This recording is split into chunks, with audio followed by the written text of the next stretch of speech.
Hi అండి. అందరికీ good morning అండి. ఈరోజు మనం చెప్పుకోబోయే స్టోరీ 'దేవతాస్త్రీ వరం' బేతాళ కథ. చక్రధరపురంలో ఉండే చంద్రకాంతుడు అనేవాడికి అతి బాల్యంలోనే తల్లిదండ్రులు చనిపోయారు. తర్వాత వాడు ముసలవ్వ పెంపకంలో బాధ్యత తెలియకుండా పెరిగి పెద్దవాడయ్యాడు. వాడికి తండ్రి ద్వారా సంక్రమించిన 10 ఎకరాల బంజరు పొలం తప్ప వేరే ఆస్తిపాస్తులంటూ ఏమీ లేవు. ఒకనాడు రాత్రి చంద్రకాంతుడు తను ఉంటున్న పూరిపాకలో ఎంతకు నిద్ర పట్టక బంజరు పొలంలోకి పోయి పడుకున్నాడు. వాడికి రోజులు గడవడం అనేది దూరంగా కనిపిస్తున్న కారడవిలా భయంకరంగా తోచింది. కొంతసేపటికి చంద్రోదయమై చల్లటి గాలి వీచసాగేసరికి వాడికి నిద్ర పట్టింది. చాలా రాత్రి గడిచాక దాపుల శ్రావ్యమైన పాట వినిపించి చంద్రకాంతుడు మేలుకొన్నాడు. ఒక సౌందర్యవతి ఆకుపచ్చ రంగు దుస్తులతో విలువైన పచ్చలు ధరించి తన కేసి రావడం వాడి కంటపడింది. వాడు ఆమెను ఏదో దేవతాస్త్రీగా గుర్తించి, నీకేం తల్లి, కష్టాలంటే ఏమాత్రం తెలియని దానివి, అందువల్లనే పుచ్చపువ్వు లాంటి ఈ వెన్నెల్లో హాయిగా పాడుకుంటూ తిరగగలుగుతున్నావు. అన్ని కష్టాలు మా మనుషులకే కదా ఉండేది అన్నాడు. ఆ దేవతాస్త్రీ చంద్రకాంతుణ్ణి పరికించి చూసి, చూడబోతే ఇంకా 20 ఏళ్లైనా నిండని యువకుల్లా ఉన్నావు. అప్పుడే జీవితం పట్ల ఇంత విరక్తి కలిగిందా? స్వయం శక్తిని నమ్ముకొని పట్టుదలగా కృషి చేస్తే ఏ మనిషి నిరాశకు గురికానవసరం లేదు. ఇంతకు నీకొచ్చిన కష్టమేమిటి అని అడిగింది ఎంతో ఆప్యాయంగా. చంద్రకాంతుడు తన దీనస్థితి గురించి ఆమెకు వివరంగా తెలియచెప్పి, ఇప్పుడు చెప్పు తల్లి, నేను నిరాశా పిశాచికి దాసోహం అనక చేయగలిగిందేమిటి అన్నాడు.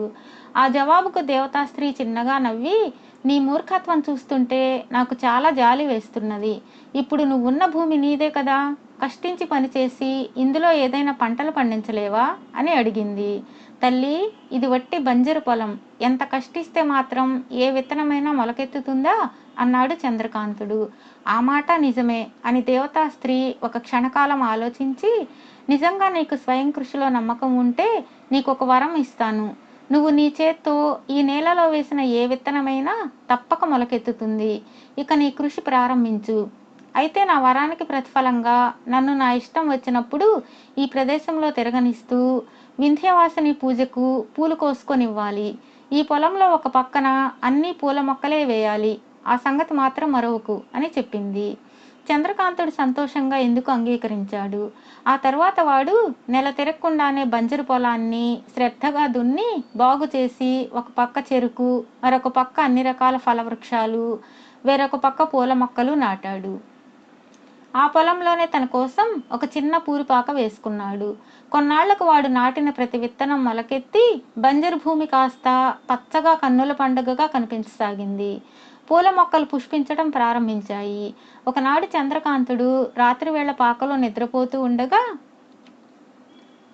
పరిచితమైన దేవతాస్త్రీ పాటకు నిద్రాభంగం కలిగి మెల్లగా లేచి పాకలో నుంచి బయటకు వచ్చాడు. సుగంధాలు వెదజల్లుతున్న పూల మొక్కల మధ్య ఆనందంగా తిరుగుతూ తనకు కావలసిన పువ్వులు కోసుకుంటున్నది దేవతాస్త్రీ.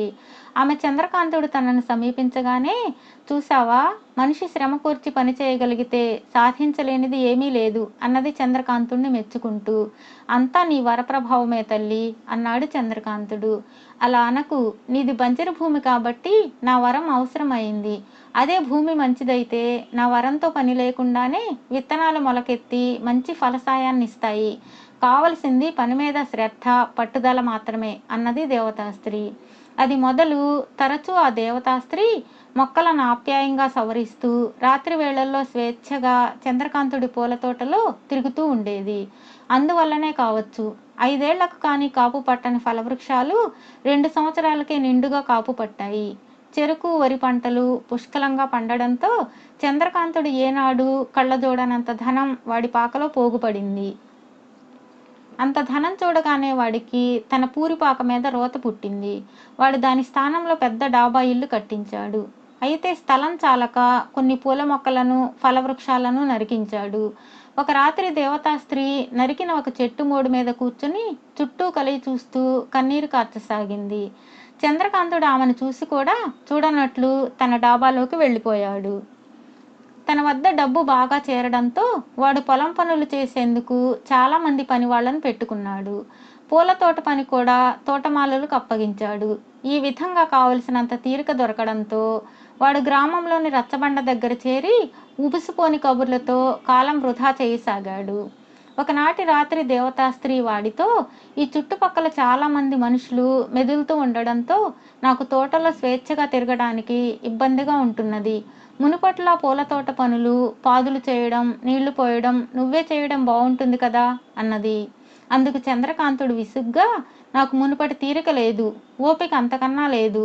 అయినా పూల తోటలో పాదుల మధ్య మన్ను పిసుకుతూ కూర్చోవలసిన కర్మ నాకేంటి? సరే, ఇక నుంచి రాత్రి వేళ తోటలో మనుషులు తిరగకుండా ఏర్పాటు చేస్తాలే అన్నాడు. దేవతాశ్రీ మరి మాట్లాడలేదు. ఇది జరిగిన మర్నాడు రాజోద్యోగి ఒకడు మరొక గ్రామం వెళుతూ రాత్రికి చంద్రకాంతుడి గ్రామంలో బస చేశాడు. చంద్రకాంతుడు అతడికి గొప్పగా విందు ఏర్పాట్లు చేశాడు.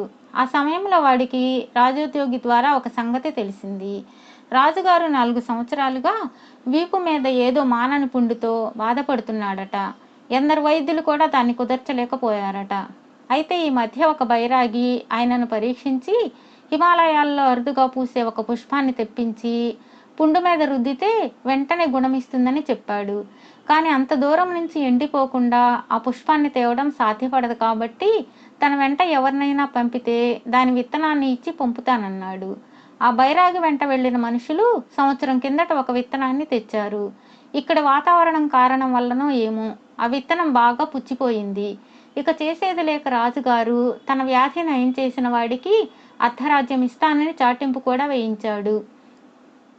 ఇది విన్న చంద్రకాంతుడు ఆ మర్నాడే రాజధానికి బయలుదేరి వెళ్ళి రాజుగారిని దర్శించి, మహారాజా, ఆ పుచ్చిపోయిన విత్తనాన్ని నాకు ఇప్పించండి. దానిని మొలకెత్తించి పువ్వు పూయించి మీ బాధ తొలగేలా చేసే బాధ్యత నాది అన్నాడు. రాజు వాడికి పుచ్చిపోయిన విత్తనం ఇప్పించాడు. వాడు దాన్ని తీసుకుని గ్రామం చేరి స్వయంగా తన డాబా పక్కన పాదు చేసి విత్తనాన్ని నాటాడు. ఆ విత్తనం మొలకెత్తి సాయంత్రానికల్లా మొగ్గ తొడిగి తెల్లవారే సమయంలో ఒక బంగారు కాంతితో మెరిసే పువ్వును పూసింది. ఆ వేళకు అక్కడికి వచ్చిన దేవతాస్త్రీ ఆ పుష్పాన్ని చూసి, ఆహా, అద్భుతమైన పుష్పం, దీనిని దేవీ పూజకు ఉపయోగిస్తాను అంటూ తుంచబోయింది. చంద్రకాంతుడు ఆమెకు అడ్డుపడుతూ, ఆగాగు, దాన్ని నీకివ్వను. ఆ పువ్వును నన్ను అర్ధరాజ్యానికి రాజును చేయబోతున్నది అన్నాడు.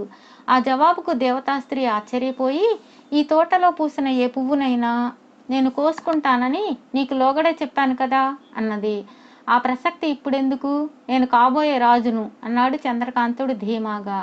అలాగా, సరే, నీ ఇష్టం అని చెప్పి మరుక్షణమే దేవతాస్త్రీ అదృశ్యమైపోయింది. చంద్రకాంతుడు ఏమాత్రం చెల్లించక పుష్పాన్ని కోసుకుని సంతోషంగా రాజధానికి వెళ్ళాడు. అయితే అక్కడ వాడికి నిరాశే ఎదురైంది. జనం వీధుల్లో గుంపులుగా చేరి రాజుగారు మరణించినట్లు చెప్పుకుంటున్నారు. వాడు పుట్టెడు దుఃఖంతో తిరుగు ప్రయాణమై ఇల్లు చేరాడు. తోటలో ఉన్న ప్రతి చెట్టు మొక్క వాడిపోయి ఉండడం వాడి కంటపడింది.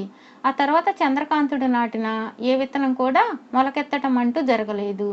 బేతాళుడు ఈ కథ చెప్పి, రాజా, దేవతాస్త్రీకి చంద్రకాంతుడి మీద కోపం రావడానికి కారణం చంద్రకాంతుడు రాజు కాబోతున్నాడన్న అసూయే కదా. తను కోసిన ఒక పుష్పాన్ని నిరాకరించినంత మాత్రాన ఒక మనిషిని బికారిని చేయటం దేవతల వంటి వారికి తగునా? ఇది న్యాయ విరుద్ధం కాదా? స్వార్థపూరితం అనిపించుకోదా?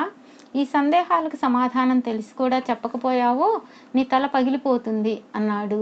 దానికి విక్రమార్కుడు, దేవతాస్త్రీ ప్రవర్తించిన తీరులో అసూయ, స్వార్థాలు అంటూ ఏమీ లేవు. తిండి, బట్ట, నిలవనీడ లేక అలమటించే చంద్రకాంతుడికి ఆమె ఎంతో దయాగుణంతో మేలు కలిగించింది. అందుకు ప్రతిఫలంగా ఆమె కోరింది పూజ కోసం తోటలో తనకిష్టమైన పువ్వులు కోసుకోవడం. ఇందుకు చంద్రకాంతుడు కూడా ఒప్పుకున్నాడు. అయితే ధనం పోగవుతున్న కొద్దీ వాడిలో సోమరితనంతో పాటు స్వార్థం కూడా పెరగసాగింది. అందువల్లనే వాడు పొలం పనిపాటల్ని పనివాళ్లకు వదిలేసి గ్రామంలోని రచ్చబండ దగ్గర వ్యర్థమైన కబుర్లతో కాలక్షేపానికి పూనుకున్నాడు. అర్ధరాజ్యాన్ని సంపాదించి రాజు కావాలనే దురాశ కొద్దీ వాడు తనకు మేలు చేసిన దేవతాస్త్రీకి పువ్వును కూడా ఇవ్వడానికి నిరాకరించాడు. ఆమెను అవమానం పాలు చేశాడు. వాడిలోని స్వార్థం ఒక దేశానికి రాజును కావాలనుకునేంత వరకు ఎదిగిపోయింది. అలాంటి స్వార్థపరుడు రాజైతే తన పాలనలో ఉన్న పౌరులకే గాక ఇరుగు పొరుగు రాజులకు కూడా ప్రమాదకారుడు కాగలడు. చంద్రకాంతుడు రాజధాని చేరేసరికి రాజు మరణించడం అనేది కాకతాళీయం మాత్రమే.